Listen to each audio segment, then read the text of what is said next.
Welcome to another episode of 10,000 Hours and Counting, the podcast which I share conversations with my dear friend Angela Lawson. And we want to encourage everybody on the path, on the spiritual path, because it might be one of the biggest paths where achievements are harder to uh, describe or to notice for yourself. And certainly they might not come from outer sources. So you need to be your own cheerleader when you're on your path. And it's just sharing some wisdom from our hearts and hoping that it can inspire you to keep focused and to really just trust in your unfolding journey. So we're thinking today to talk about, I sort of prepping for this, I was thinking about the sort of quote from Marcel Proust, who's a French novelist from way back in the day. And the quote that I wrote in my journal many years ago is, you must lose sight of the shore in order to seek new horizons. And we talked another time about unplugging from mass consciousness. So we're going to talk a little bit about there's a fine sort of a filter here between what mass consciousness was and what consciousness and collective consciousness is at the moment. And so we want to talk a bit about that.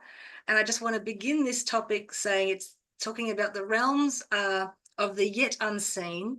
And it's coming out of the logical mind and allowing yourself to fall into the fires of spiritual transformation. So as people on our path as spiritual beings, how do we disconnect from more of that logical mind and surrender to finding the new shore? I hope that makes sense. Angela. Yeah, you just put on the helmet and no,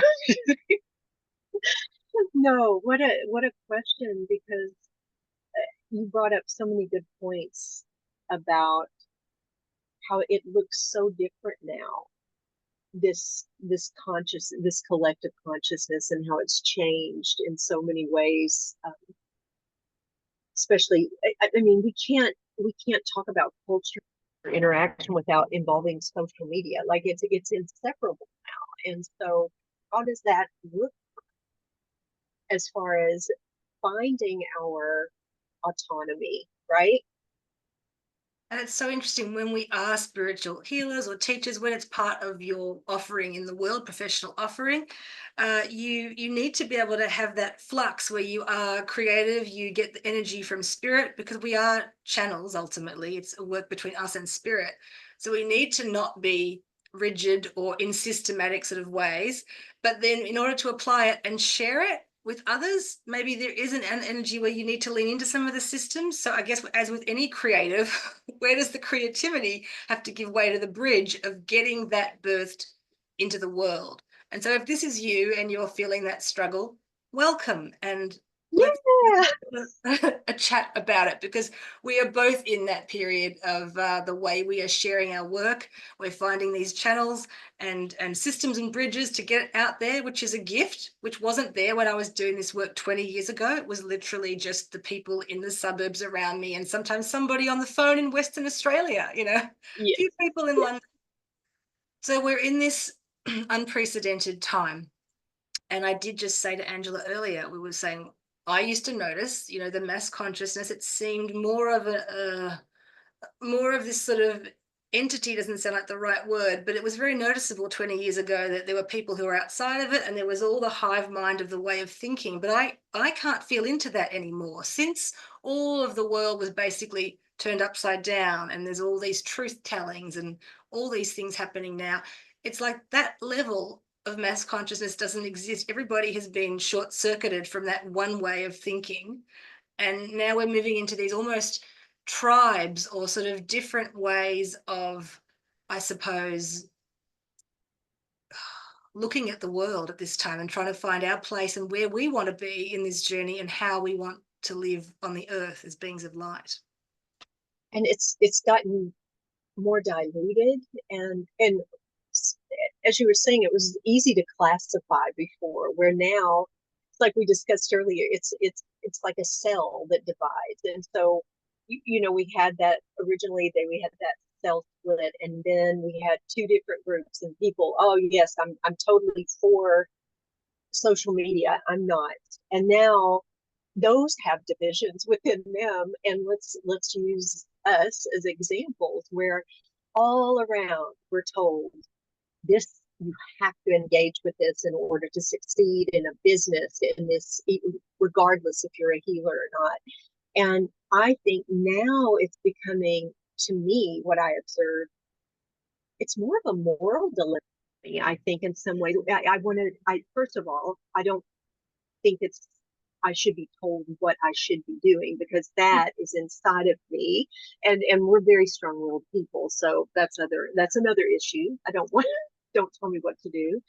Um, and then the other thing is, we were talking about too, I think about, okay, do I want to use my energy? Let's say there's someone on social media, and do I want to engage? Is that going to be 3D, or will that be 5D engagement? And I think that we need to be very careful about where we're directing that energy, because look, we're here to do big things. All of us, anybody that's on this spiritual path, we're here to do great big things, or we wouldn't at this point in time in our lives.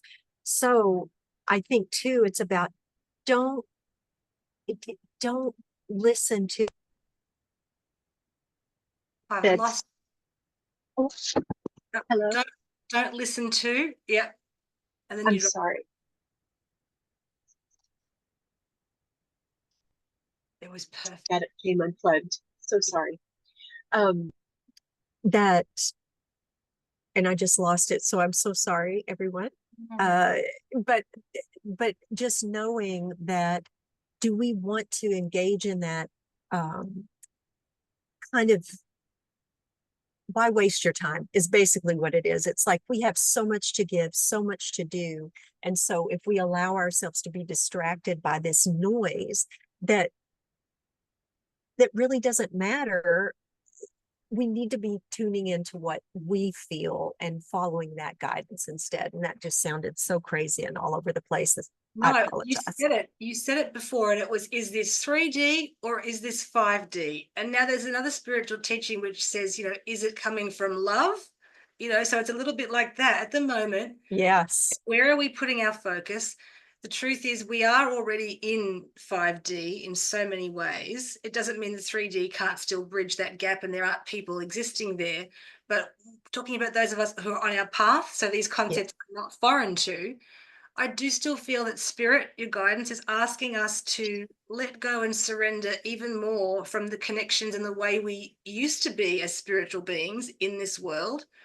And Angela was saying before, it's this all potentiality is opening. We can't even really see where it is we're going. We just know that there are all new incoming frequencies and vibrations. And so we want to attune ourselves with those that are most in alignment with our soul note. And it's still going to look quite unknown at this stage. It would still be like being blindfolded in the dark and listening for a melody that's, half tuned. So we're really being asked to, again, unplug from security, even our spiritual security and stuff that worked before. We're not in Kansas anymore, Dorothy. Unplug from that. And how do we nourish ourselves in this transitional period where it's almost like anything is possible except for clinging to what was once the way? That's the only thing that's off the table. And you know what I think is happening, what's occurring to me right now, I don't think it's going to be that difficult, actually, if we really look at that, because you hit the nail on the head earlier too.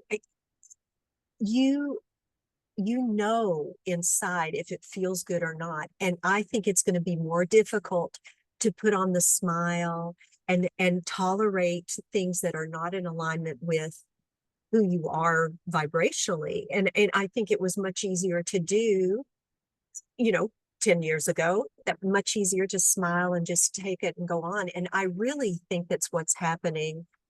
Like, I keep seeing that plug getting taken out of the wall.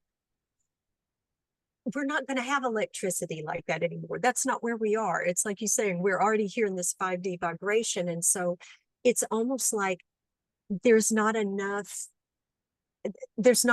current that will be coming in.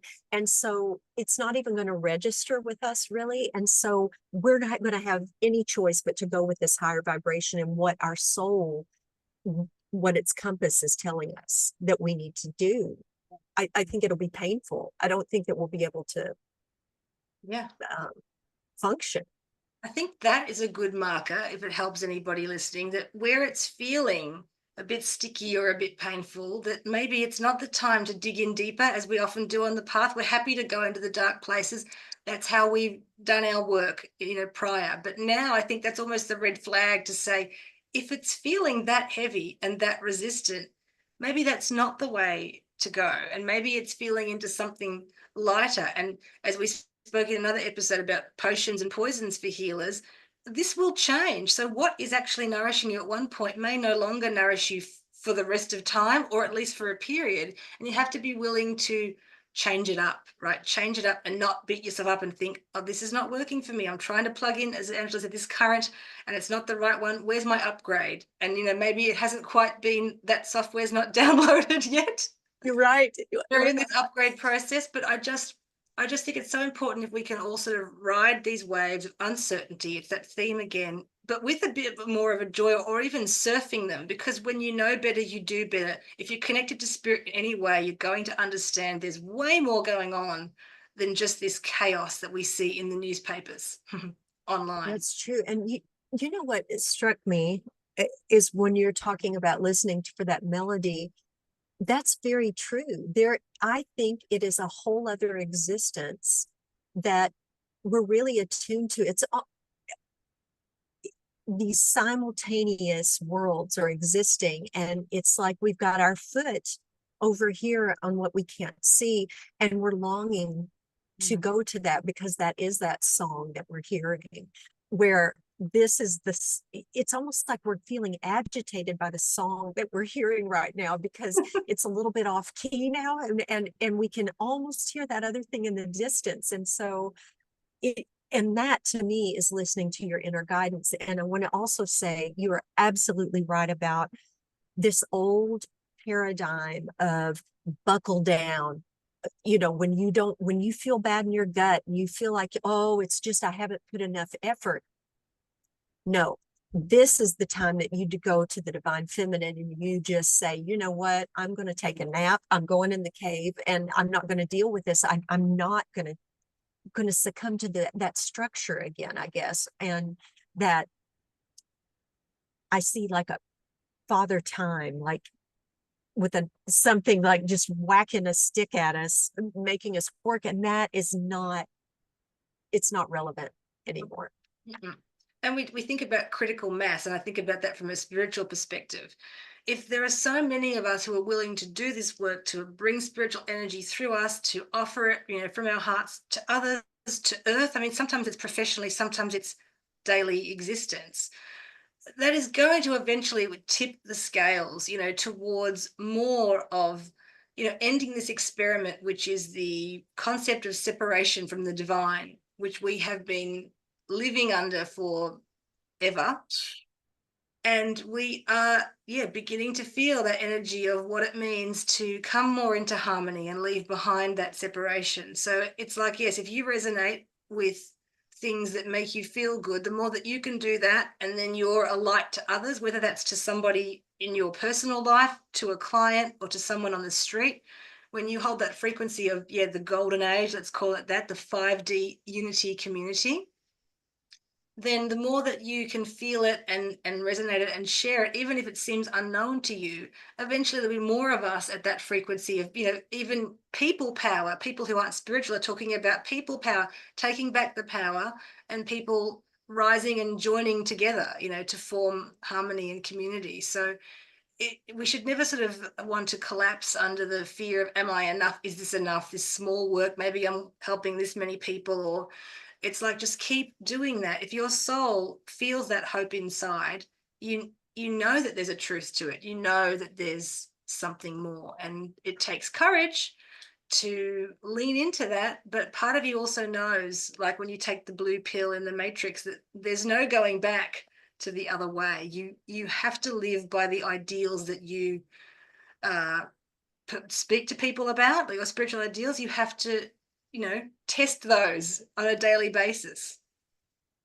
On everything. And it's that thing where you know what's right and wrong. You're given a situation where let's somebody is needing help, or you're wanting to give money to somebody, and then that person that you're with, again, that have beautiful morals and are kind people, but they're like, why are you doing that? But you have this feeling like it would be so easy for you to go, oh, I guess you're right. Da, da, da, da. No, it's like you cannot live without fulfilling that. Like when you have that deep need to do something and you know that that is what spirit wants you to do, what your God alignment wants you to do. But as you were speaking about, um, maybe you're just helping a few people, but if you do it and that they'll come in. I saw a flash from the movie The Bishop's Wife, the original with Cary Grant, Oh, and where, he's the angel, and then the children, the one starts to sing by himself, and they were wondering where all the kids were. And then one by one, it makes me almost want to cry that all the kids come in and then they're singing in this beautiful way, and that just touches my heart because that's what we're doing. That's really what we're doing, as staying in alignment with what we're here to do, and then and being in love. So in love, like in the process, not I'm in in the love, but flow of yeah. unconditional love, absolutely. And so at the moment, maybe the unplugging too is to go within and do the inner planes work, which is connecting with this frequency of all the light workers. We know how to work with energy, and so sometimes our energy is best taken within to fill our own cup, and then also onto the inner planes, into the quantum fields, where we connect with that beautiful light and, I guess, enable it in other ways to continue to build and to blossom. And sometimes that means a step back from the regular world and the systems. And your meditation is not just you quietly in spirit now. It's feel into that frequency, that new, if you want to say it's a new hive mind, it's a new frequency of connectivity. So if that helps you too, to realize that even if you've left behind certain friendship groups or spiritual groups, on the inner planes at the moment, and all the divine beings, they're switching us on and connecting us and lighting us up in ways we can now connect across the globe in ways we never could before. So how do we sometimes resist the temptation, as you say, what the incoming things are from other people or from your email inbox or from business advisors, whatever, social media, how do you resist that sometimes and just go within, not to hermit yourself away, but to drop into that field of how we are all ultimately connected and get nourishment from that? Different teachers over the years I've heard and I've experienced it for myself, that you can tune in to a teacher who, like the Dalai Lama, who is currently here, a high being, or a spiritual teacher who is no longer on earth, and you can ask them to be part of your assistance when you need that support that is not necessarily coming from physically around you. So we know that these things, we know the unseen realms are real. Don't forget to, land there and, I want to say, float a little bit, like float around and receive. No, and this is really the crux of it, Mhm. because we here look at all this technology that has happened in just even a few years. And so now everybody's getting comfortable with it, like, okay, we're on Zoom, and then they're finally accepting that, guess what, you can receive healing there. And you're absolutely right. At the end of the day, we don't even need this. We really don't need this, because we can tune in, and when we're in that place of being in that alignment and purity, we are connected to them. And it's beyond that. It seems so cheesy to keep saying like that oneness, but there's no other word for it. But we are in that way. And that's why, honestly, I even think about healing modalities that require you to use hand movements and things.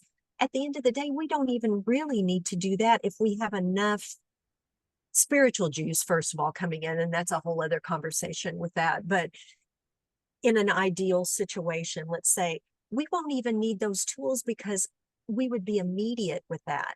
We would be immediately communing with one another, if that makes sense. I don't know if I'm like, I sound crazy, but which is not the first time, but just the fact that we, again, we just complicate this stuff that really we're all essentially helping each other, whether we believe it or know it or not. And people that get worried about, like, if I watch the recording, am I still going to get the energy? And it's like, yes, you're going to get it whether you watched it or whether you knew about it or not. You're going to get it.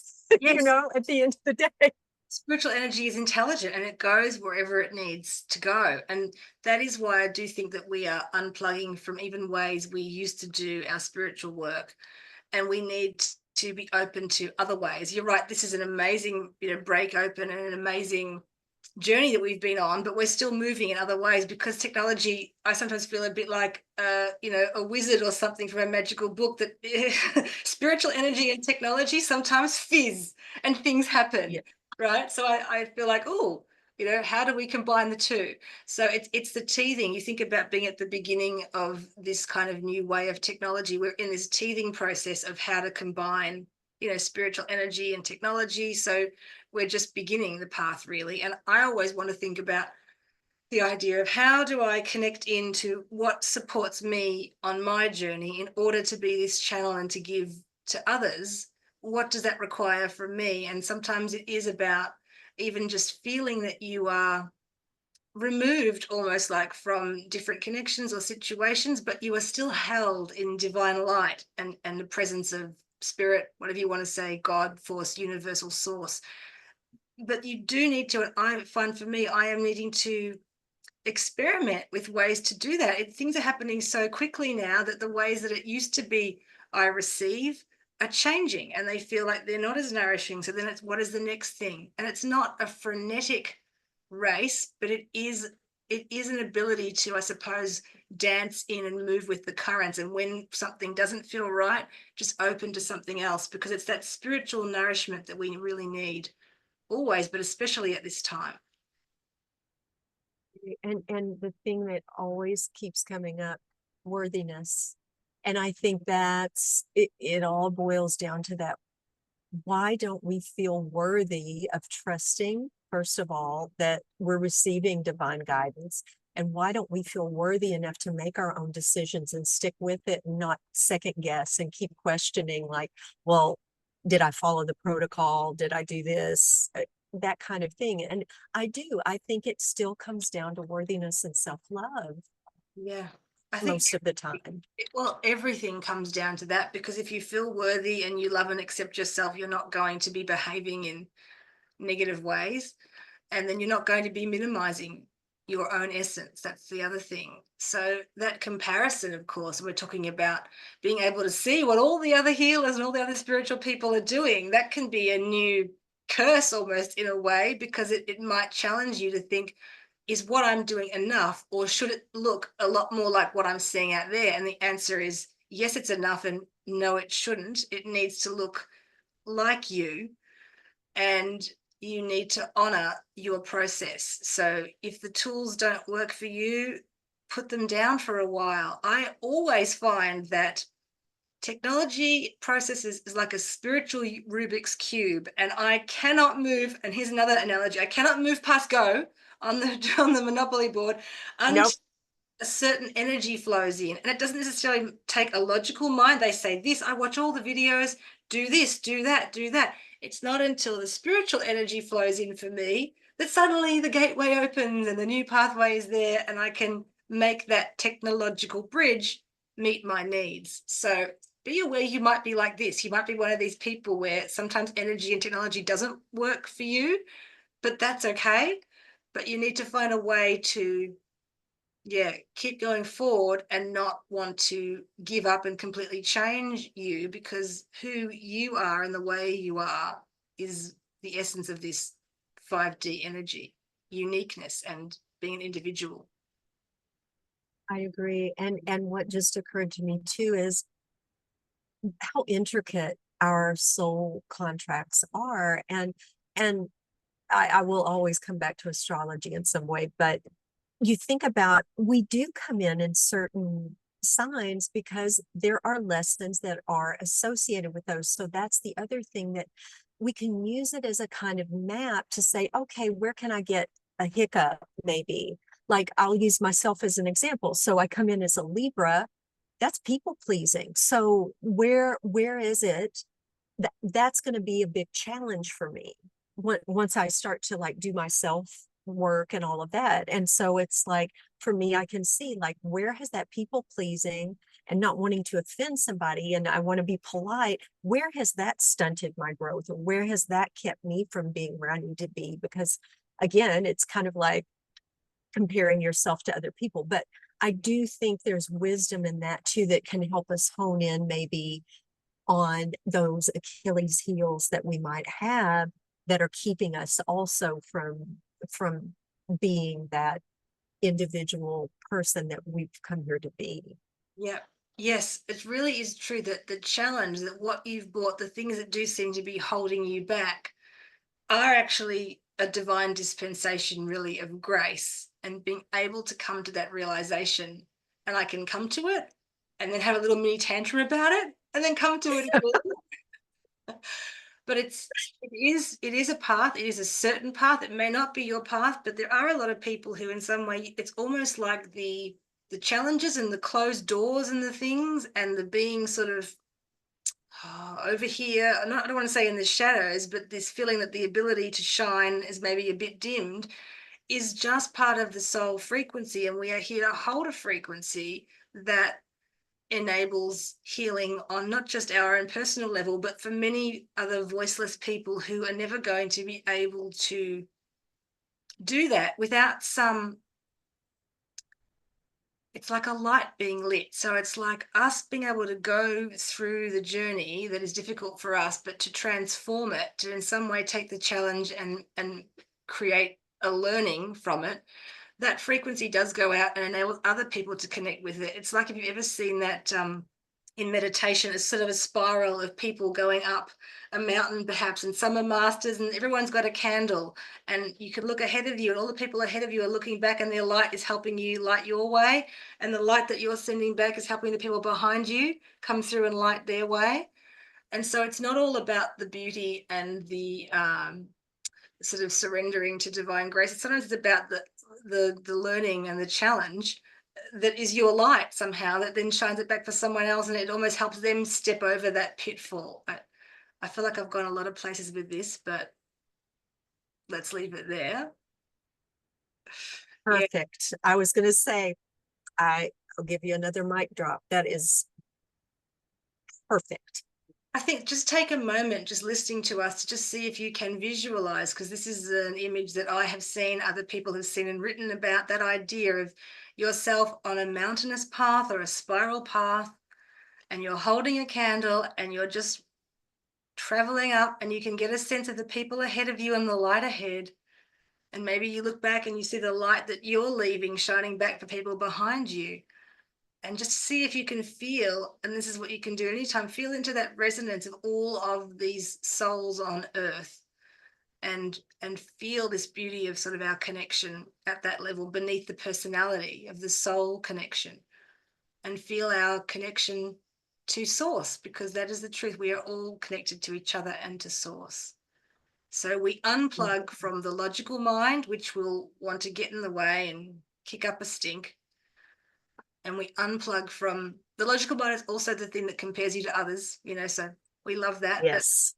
put it down and just see if you can feel into that resonance of you're in a transitional phase, but you are moving forwards into new ways of being that have a finer, higher, more peaceful, maybe joyful frequency. See if you can just allow that into your heart, because that's what we've been experiencing recently together and talking about, Yes. and now wanting to bring to this space to you. Your time to shine. Your time to shine. And the overriding crystal that came for us with that was citrine. So if you have some citrine and it's a good solar plexus, any solar plexus crystal, after you listen to us here today, you want to go and get out anything that resonates, wear it or sit with it.